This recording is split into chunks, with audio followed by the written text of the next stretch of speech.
Justice actors in the Kigezi sub-region have been encouraged to adopt human rights-based strategies to protect the rights of minority groups.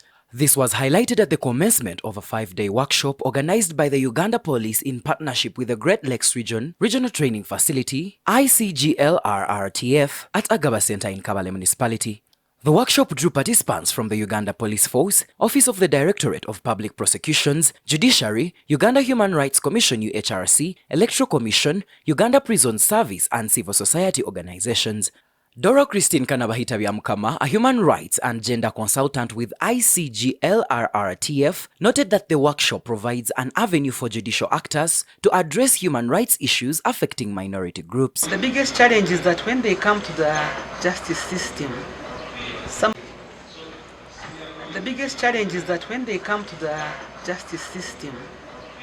of the justice actors, for example the police, need to be more sensitive to the plight of those persons. Some of the justice actors, for example the police, need to be more sensitive to the plight of those persons. And if this woman is not given enough time or privacy for her to be able to explain that maybe it's been going on for a long time, or the violence is reaching levels which she cannot really bear, then you find that eventually these cases get aggravated. They end up in death, or even a person being really mentally unstable.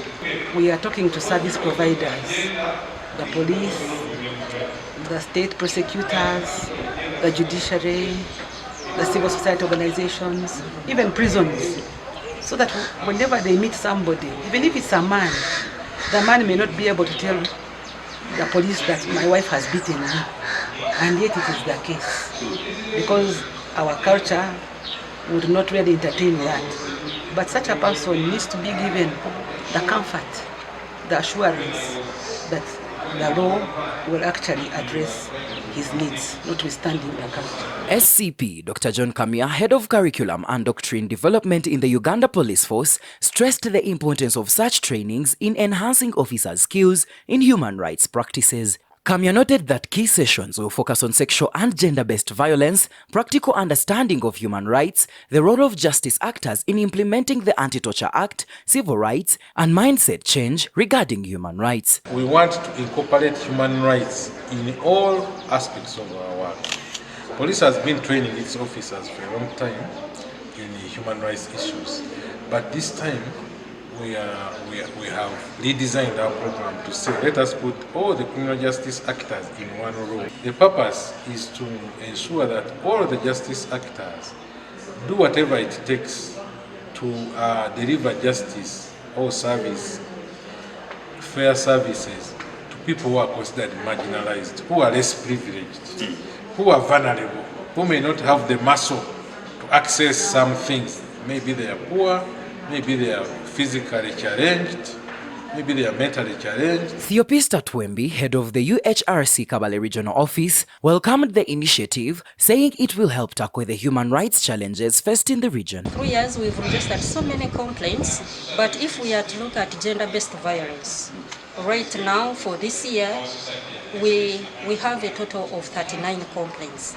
Basically, these are women who complain to our office. And whom are they complaining against? Basically, in most cases, you find they are complaining against their husbands. They are complaining against their relatives.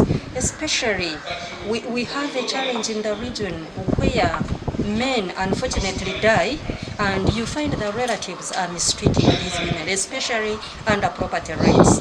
In Uganda, minority groups' human rights are protected under the Constitution, with Articles 21 and 32 promoting equality and affirmative action. At the same time, Article 27 of the International Covenant on Civil and Political Rights (ICCPR) guarantees cultural and religious expression. This story was compiled by King Solomon Tunamasko and Nobat Ndiamhachi for Kigezi Television.